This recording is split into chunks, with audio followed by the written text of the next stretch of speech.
Okay, guys, chapter 7 here. A couple little problems from the text to explain a few things. Going to be looking at here differences between the percent of sales method and receivables. So this is exercise 7.6 from the book. It says at year end, which is December 31st, Chain Company estimates bad debt is 1% of annual credit sales of $487,500. They record a bad debt expense for that estimate. On the following February 1st, Chain decides that the $580 amount from P Park is uncollectible and writes it off as bad debt. June 5th, P Park unexpectedly pays the amount previously written off. Prepare the journal entries to record the transactions of December 31st, February 1st, and June 5th. Now, when we look at this through a percent of sales method,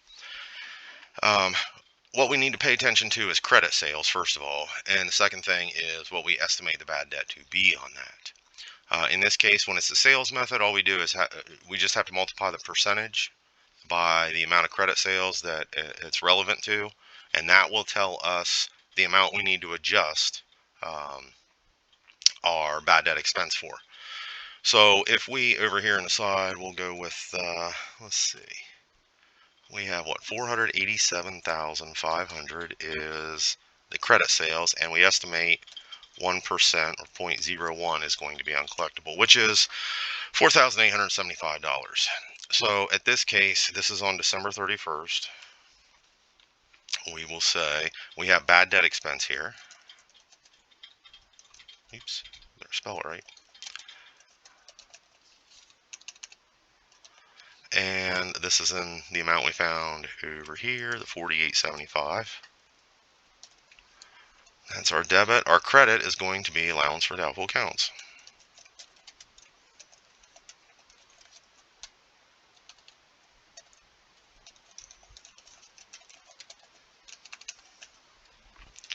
Also at 4875. So basically all we're saying is we estimate that we're not going to collect this 4875 at some point. Now, they ask us to record, there's the December 31st transaction. Now, the February 1st, we are, that the 580 at Park is uncollectible. We're writing it off as bad debt. So on 2/1, which would be February 1st, now we're going to debit the allowance for doubtful accounts, because if we're writing it off, now we're saying that, okay, this is part of what we anticipate not being able to be collected. We're now going to write it off. So we'll debit the allowance for doubtful accounts for that amount, the 580, and we will credit the accounts receivable for this account. So we'll abbreviate here, AR for Park, I think it was. And these two, little posterity here, little indentation. So when we decide that something is going to be an account or specific account is going to be uncollectible and we're going to write it off, we debit that allowance and we credit the account receivable. Now if you think about it, this means we have in the allowance for doubtful accounts 4875 minus the 580, 4295. So we're saying that instead of having that 4875 that we anticipate is not going to be paid, now it's a lesser number because we're writing this one off. However, this guy comes along on June 5th and says, "Oh, I'd like to pay you now." Okay.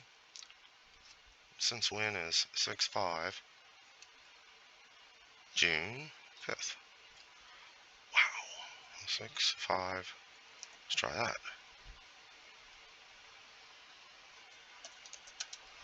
June 5th? Let me do that. Whoa.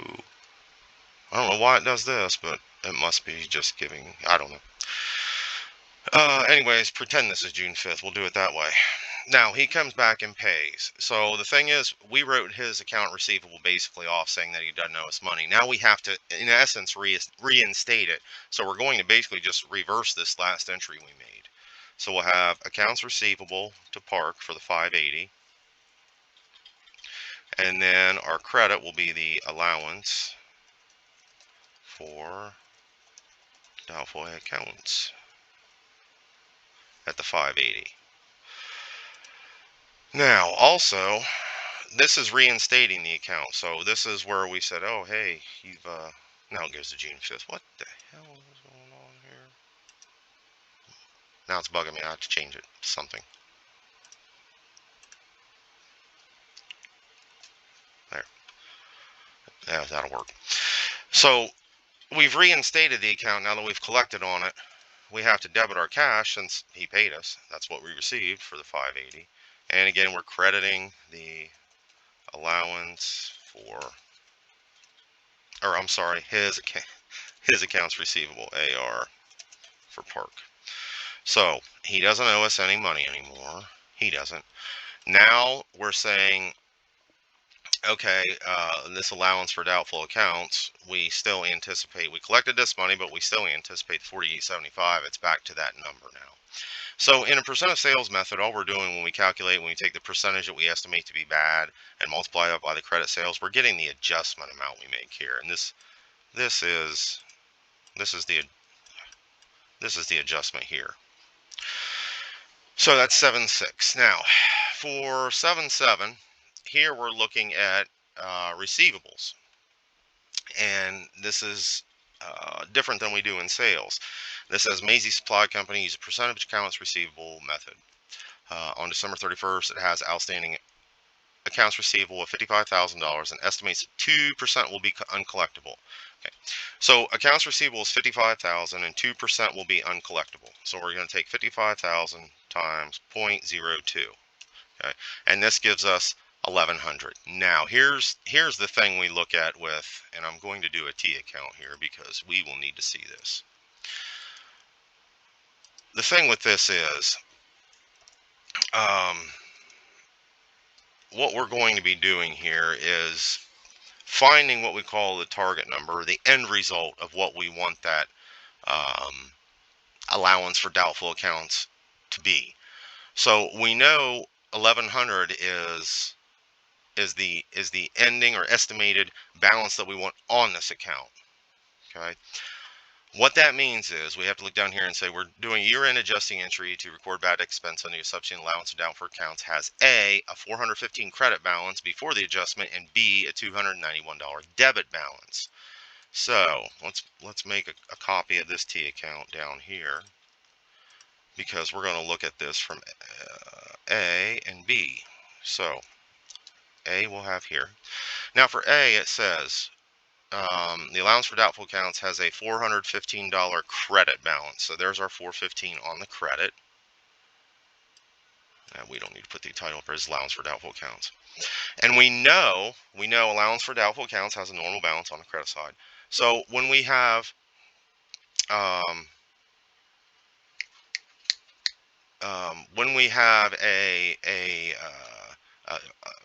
total amount here, this 1,100, this is what I'm trying to get at. When we do a receivables method, it goes down here. This is what we've calculated by doing the 1% or 2% times 55,000.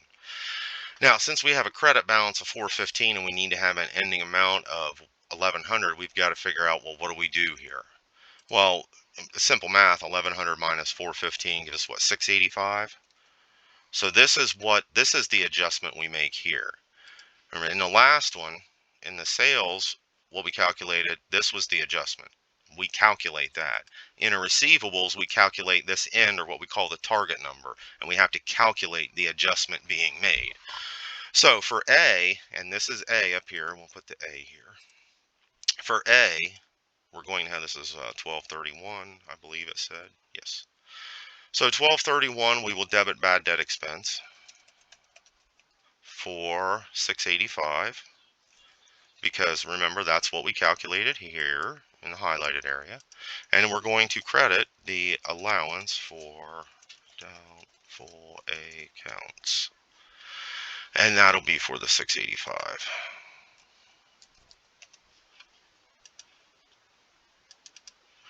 Okay, so that's A. Okay, now B, we'll do B down here. B says we have a $291, so we'll put $291 debit balance. There's our debit column, there's our 291. And again, we know that we have to have $1,100 on the credit side. So if we think about this, how do we get from 291 on a debit to 1100 on the credit? Well, we have to credit an amount. If we add these two together, we'll see we have to credit 1391, not 1392, 1391. So for B, again, this is what we have to this is what we have to figure out, the adjustment amount. But when we do this in the receivables method, we're figuring out this target number again. So for B, again, this is December 31st. We're going to have bad debt expense for $13.91 and allowance for doubtful accounts. Ooh, wow. For $13.91. Okay, so that's the big difference between when we're calculating on sales or receivables. Sales, we are calculating the adjustment amount. Receivables, we are calculating the end result, our target amount, and we have to then mathematically determine what the adjustment is. All right, 7.8. Oh, this is a little smaller, but this is an aging of accounts receivable. And when we're looking at aging of receivables method, we have information here. This is Daily Company. We're preparing the following aging receivables analysis at December 31st. We have $570,000 in receivables. We have $396,000 that's not past due, and we anticipate 1% will be uncollectible. $90,000 that's 1 to 30 days past, that'll be 2% uncollectible. $36,000 that's 31 to 60 at 5%, $18,000 at 61 to 90 is 7%, and then anything over 90 days past due, we anticipate is 10% uncollectible. So, A tells us to estimate the balance of the allowance for doubtful accounts using aging of accounts receivable. Well, the first thing we need to do here is look at this and say, okay, we need to multiply every amount that we have in each time period by the percentage that we anticipate it to be uncollectible. So basically, we're going to take anything that's not past due, the 396,000, and we're going to multiply it by the percentage that we anticipate to be uncollectible in that case. And if we do this for every day, or every range of time, we'll see 36, 3960, 18, 18, 1260, and 3000. Now, if we add these all up, enter, we have $11,820. Okay. Now, remember, this is allowance for doubtful accounts, so this is going to be, you know, when we're doing a receivable method, this is going to be the ending amount. This is going to be our target number. Now we're going to have to calculate different things. We know for A here, this is the balance of the allowance for doubtful accounts. Now in B, it says to prepare the adjusting entry to record bad debt expense using the estimate from Part A. Okay, there's our estimate from Part A, $11,820. Remember, that's our target number. The unadjusted balance on allowance for doubtful accounts is $3,600 credit balance. So we'll do a little T account here.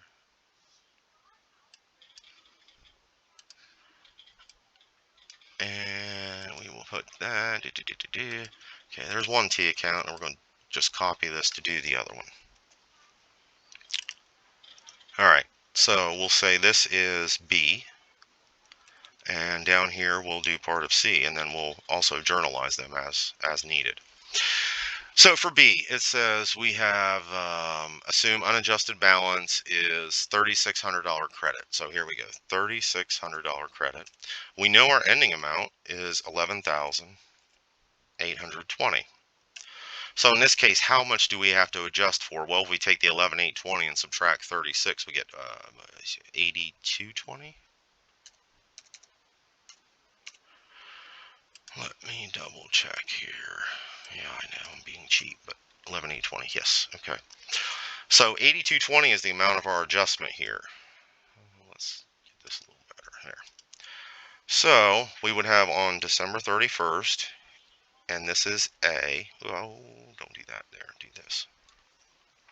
We would have, again, remember we're looking at bad debt expense. So bad debt expense is our 8,220. Remember, that's the amount of the adjustment. We're finding we have to figure this amount. In sales, we pretty much do it in one step, but in receivables, it takes a couple. So now we have allowance for doubtful Accounts, and that'll be 8220. Okay, so that's B actually, not A. So this is how we do part B. We have a credit balance of 36. We find our target number of 11,820. Now for C, again, our target number is still 11,820, I hope. Prepare the adjusting entry, record bad debt expense using estimate from part A. Yes, 11,820. Assume unadjusted balance allowance for doubtful accounts is a $100 debit. So there we go, $100 on that side. And where did our underline go?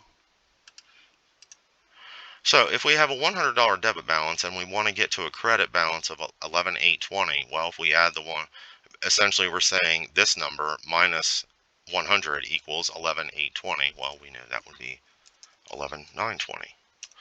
So in this case, what we have to do is this is our adjustment amount, the 11,920. So we're saying December 31st, we have bad debt expense for 11,920 and allowance for doubtful accounts for 11,920.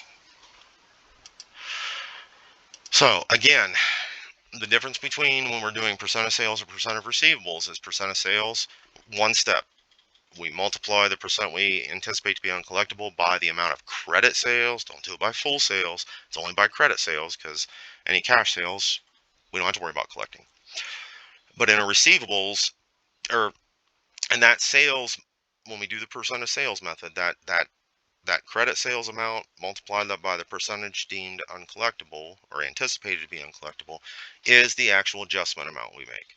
And in percent of receivables, again, we take the number we have in receivables multiplied by a percentage, and that gives us our target number. That's one step. Then we have to use a T account to determine what the adjustment amount for that is.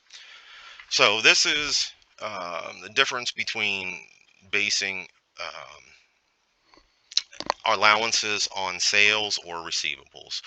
So if you have any questions, you know how to get a hold of me. Otherwise, I will be in touch again soon. Have a good day. Bye.